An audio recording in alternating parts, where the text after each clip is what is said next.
கிறிஸ்து இயேசுவுக்குள் அன்பானவர்களே, மீண்டும் கர்த்தருடைய பரிசுத்த நாமத்தின் ஆசீர்வாதத்தோடு இந்த திங்கட்கிழமையின் காலையின் பலத்தை பெற்ற நாம் அனைவரும் ஆண்டவருக்கு முதலாவது நன்றிகளை ஏறெடுத்து வந்திருக்கின்ற உங்களுக்கும் ஆண்டவர் இயேசு கிறிஸ்துவின் நாமத்தின் இந்த நாளின் காலையின் வாழ்த்துக்களை தெரிவித்துக் கொள்கிறேன். கர்த்தர் நம்மோடு இருப்பாராக. நேற்றைய தினத்தில் நாம் உட்கொள்ளக்கூடிய ஆகாரம் எப்படிப்பட்டதாக இருக்க வேண்டும், எப்படி உண்ண வேண்டும் என்ற ஒரு சிறு ஆலோசனைகளை கேட்டோம். இன்றைக்கு உலகத்தில் உணவு உண்ணக்கூடிய முறை வகைகளை குறித்து அநேகமாயிரம் மருத்துவ செய்திகள் எல்லா மொழிகளிலும் பேசுவதை நாம் கேட்கிறோம். அதை பலத்த ஆகாரமாக இருந்தாலும் சரி, சாதாரணமாக இருந்தாலும் சரி, நம்முடைய சரீரத்திற்கு எவைகள் ஏற்ற காலத்தில் நமக்கு பலன் கொடுக்கிறதோ வயதுக்கு ஏற்றவாறு நாம் ஆகாரங்களை மாற்றிக்கொண்டே இருக்க வேண்டும். இதுதான் உண்மை. இங்கே வேதாகமத்தில் ஆண்டவர் நேற்றைய தினத்தில் படித்தோம், விதை தரும் பூண்டுகளையும் விதை தரும் கனிகளையும் நீங்கள் புசியுங்கள் என்று சொன்னார். ஆண்டவர் இந்த உலகத்தை படைத்ததற்கு பின்பு இந்த உலகத்தை முதல் முறையாக வெள்ளத்தினால் மழையினால் அழித்தார். அதற்கு பின்பு பூமி எங்கும் 150 நாட்கள் தண்ணீரில் மூழ்கப்பட்டு இருந்தது. விளைநிலங்கள் எல்லாம் மாற்றப்பட்டு விளை இளங்கள் எல்லாம் பயிரிடுவதற்கு தகுதியற்ற நிலையில் போய்விட்டது.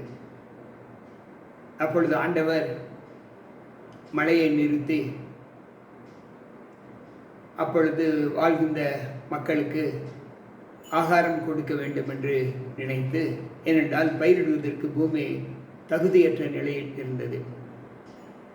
ஆண்டவர் சொன்னார், ஆதியாகமம் 9வது அதிகாரம் 3வது வசனத்தில், நான் உங்களுக்கு புல் பூண்டுகளை கொடுத்தது போல இந்த மிருக ஜீவன்களையும் உங்களுக்கு உண்ணும்படி கொடுக்கிறேன் என்று சொன்னார். அப்பொழுது மிருக ஜீவன்கள் வேளையில் இருந்தது. அங்கு பூமியில் மழையினால் இருந்த எல்லா மிருகங்களும் அழிந்து விட்டது. அந்த பேழையில் இருந்த மிருகங்கள் தான். அந்த பேழையில் இருந்த மிருகங்கள் வெளிப்படையாக அசுத்தமுள்ள மிருகங்களும் இருந்தது, அசுத்தம் இல்லாத மிருகங்களும் இருந்தது. இதை ஆண்டவர் எப்படி கணிக்கிறார் என்றால், மீண்டும் அந்த மழை நிறுத்தப்பட்டு ஒரு புதிய வாழ்க்கை பூமியில் உருவாகும். அப்பொழுது விலங்கினங்கள் வேண்டும் என்பதற்காக ஆண்டவர் முதல் முறையாக அந்த மழை வருவதற்கு முன்பு பூமியில் இருந்த அனைத்து சுத்த மிருகங்களையும் அசுத்த மிருகங்களையும் அங்கு பேழைக்குள் அழைத்து சென்றார். அழைத்து சென்ற மிருகங்கள், பறவைகள் எல்லாவற்றிலேயும் ஆண்டவர் வெளியே விட்டு அவர் சொல்லுகிறார், நீங்கள் புலால் உணவு சாப்பிடலாம் என்று சொல்லுகிறார். ஆனால் ஒரு நிபந்தனை. எப்படி என்றால், அங்கு ஆண்டவர் சொல்லும்போது லேவியராகமம் 11வது அதிகாரத்திலேயும் உபாகமம் 15வது அதிகாரத்திலேயும் இந்த வாசகங்களை நாம் வாசிக்கலாம். ஆண்டவர் சொல்லுகிற வாக்குத்தத்தங்கள் நம்முடைய காலங்களுக்கு ஏற்ப நாம் எந்த உணவுகளை உண்ண வேண்டும் என்பதை ஆண்டவர் நமக்கு சித்தரித்து காண்பிக்கிறார். அங்கு உபாகம புஸ்தகம் 14வது அதிகாரத்திலேயும் லேவியராகமம் 11வது அதிகாரத்திலேயும் கொடுக்கப்பட்டு இருக்கிற மிருகங்கள் எப்படிப்பட்டவைகள் என்று சொல்லுகிறார். நீங்கள் புசிக்கத்தக்க மிருகங்களாவன என்று சொல்லுகிறார். உபாகமம் 14வது அதிகாரம் 4வது வசனம் சொல்லுகிறது, நீங்கள் புசிக்கத்தக்க மிருகங்களாவன. என்னவென்றால், மாடும் செம்மறியாடும் வெள்ளாடும் மானும் வெளிமானும் கலைமானும் வரையானும் புள்ளிமானும் சருகமானும் புல்வாயுமே என்று சொல்லுகிறார். இந்த மிருகங்கள் இந்த விலங்குகள், மிருகங்கள் எவைகளில் என்றால், ஏன் இவைகளை சொல்கிறார் என்றால், ஆண்டவர் சொல்லுகிறார், மிருகங்களில் விரிகுளம்பு உள்ளதும் அசை போடுகிறதுமான எல்லாவற்றையும் நீங்கள் சாப்பிடலாம் என்று சொல்லு. இரண்டும் இருக்க வேண்டும். விரிகுளம்பு இருக்க வேண்டும், அசை போடவும் வேண்டும். இவைகள் எல்லாவற்றையும் சாப்பிடலாம் என்று சொல்லுகிறார். அவர் சொல்லுகிறார் 5வது வசனத்தில், மிருகங்களில் விரிகுளம்பு உள்ளதாய் இருந்து குளம்புகள் 2ஆக பிரிந்திருக்கிறதும் அசை போடுகிறதுமான சகல மிருகங்களையும் நீங்கள் புசிக்கலாம் என்று சொல்லுகிறார். மிருகங்கள் 2ஆக பிளந்திருக்க, மிருகங்களுடைய கால்கள் விரிகுளம்பு 2ஆக பிரிந்திருக்க வேண்டும், பின்பு அசை போடுகிறதா இருக்க வேண்டும். அப்படிப்பட்ட மிருகங்களை நீங்கள் புசிக்கலாம் என்று சொல்லுகிறார். அசை போடுகிறவர்களிலும் விரிகுளம்பு உள்ளவைகளிலும் நீங்கள் புசிக்கத்தகாதவைகள் என்னவென்றால், ஒட்டகமும் முயலும் குளிமுசலும். அவைகள் அசை போடும், ஆனாலும் அவைகளுக்கு விரிகுளம்பு இல்லாததால் அவைகளை நீங்கள் புசிக்கக்கூடாது என்று சொல்லுகிறார். எப்பொழுது விரிகுளம்பு உள்ளது என்னவென்றால், ஒட்டகம், முயல், குளிமுயல் இவைகள் அசை போடும், ஆனால் அவைகளுக்கு விரிகுளம்பு இல்லை என்று சொல்லுகிறார். எனவே அதை புசிக்கக்கூடாது. அடுத்து பன்றி புசிக்கத்தகாது. ஏனென்றால் அது விரிகுளம்பு உள்ளதாய் இருந்தும் அசை போடாது இருக்கிறது. எனவே அதை நீங்கள் புசிக்கக்கூடாது என்று சொல்லுகிறார். இவைகளின் மாமிசத்தை புசிக்கிறவனும் உடலை தொடுகிறவனும் சபிக்கப்பட்டவன், இவைகளை தொடக்கூடாது என்று சொல்லுகிறார். இன்றைக்கு சற்று யோசிப்போம். இன்றைக்கு ஆடு, மாடு, மான் முதலானவைகளை நாம் சாப்பிடுகிறோம். இது வேத அடிப்படையில் சாப்பிடக்கூடிய ஆண்டவர் அனுமதித்த ஒன்று. ஆனால் இன்றைக்கு முயல் சாப்பிடுகிறார்களே, குளிமுயல் சாப்பிடுகிறார்களே, ஒட்டகங்களை சாப்பிடுகிறார்களே, பன்றி இறைச்சியை சாப்பிடுகிறார்களே, இது எப்படி? யோசித்து பார்ப்போம். இது ஆண்டவருக்கு அருவருக்கப்படத்தக்க உணவு. இதை சாப்பிடுகிறதினால் நம்முடைய ஆரோக்கியத்திற்கு கேடு என்று ஆண்டவர் முன்கூட்டியே அறிந்து இவைகளை நீங்கள் சாப்பிடக்கூடாது என்று சொல்லுகிறார். அடுத்து அவர் சொல்லுகிறார், இவைகள் எல்லாம் பூமியில் உள்ளவைகள். ஜலத்தில் உள்ளவைகளே நாம் எவைகளை புசிக்கலாம் என்றால், சிறகுள்ளது, செதில் உள்ளவைகள் எல்லாம் நீங்கள் புசிக்கலாம். ஜலத்தில் இருக்கக்கூடிய மீன்களை நாம் புசிக்கிறோம். இந்த மீன்கள் சிறகுள்ள மீன்களாக இருக்க வேண்டும், செதில் உள்ளதாக இருக்க வேண்டும். இவைகளை புசிக்கலாம். சிறகும் செதிலும் இல்லாத யாதொன்றையும் நாம் புசிக்கக்கூடாது என்று சொல்லுகிறார். அது நமக்கு அசுத்தமானது என்று சொல்லுகிறார். அடுத்து சுத்தமான பட்சிகளை நீங்கள் புசிக்கலாம்.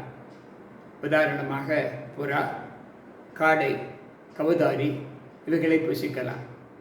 நீங்கள் புசிக்கத்தகாத பறவைகள் என்னவென்றால், கழுகு, கருடன், கடலூராஞ்சி, பைரி, வல்லூர், சகலவித பருந்து, சகலவித காகம், தீக்குருவி, கூகை, சகலவிதமான டேகை, ஆந்தை, கோட்டான், நாரை, கூழக்கடா, குருகு, நீர்க்காகம், கொக்கு, சகலவித ராஜாளி, புழுக்கொத்தி, வௌவால் இவைகள் எல்லாவற்றையும் நாம் புசிக்கக்கூடாது என்று சொல்கிறார். பறக்கிறவைகளிலும் ஊர்வன யாவும் உங்களுக்கு அசுத்தமாய் இருப்பதாக, அவைகள் புசிக்கத்தகாதவைகள். சுத்தமான பறவைகள் யாவையும் நீங்கள் புசிக்கலாம் என்று சொல்லுகிறார். தானாய் இறந்து போனது ஒன்றையும் புசிக்க வேண்டாம். உங்கள் வாசல்களில் இருக்கிற பரதேசிக்கு அதை கொடுத்து விடலாம், அல்லது உங்கள் அந்நியனுக்கு அதை விற்று போடலாம். நீங்கள் உங்கள் தேவனாகிய கர்த்தருக்கு பரிசுத்த ஜனங்கள். நீங்கள் வெள்ளாட்டுக்குட்டியின் அதன் தாயின் பாலிலே நீங்கள் சமைக்க வேண்டாம் என்று சொல்லுகிறார். அன்பு பிள்ளைகளே, மிருகங்களில்,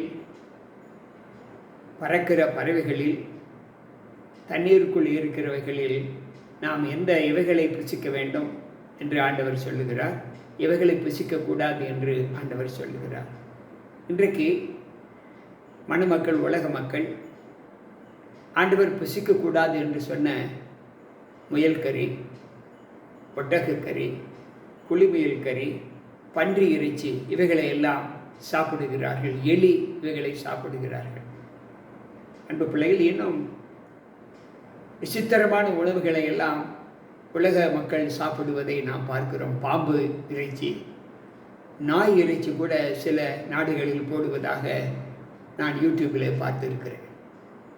அன்பு பிள்ளைகளே, இவைகளெல்லாம் நம்முடைய ஆரோக்கியத்திற்கு கேடு என்று ஆண்டவர் சொல்லுகிறார். அப்படி என்றால் புலால் உணவு உண்ணலாம் என்று சொல்வது வேதம் சொல்லுகிறது, அதை ஏற்றுக்கொள்ளுகிறது. ஆனால் ஒன்று ஆலோசனையாக நான் சொல்லுகிறேன். வயது சென்றதற்கு பின்பு நீங்கள் பொதுவாக ஜீரண சக்தி நமக்கு குறைந்துவிடும்.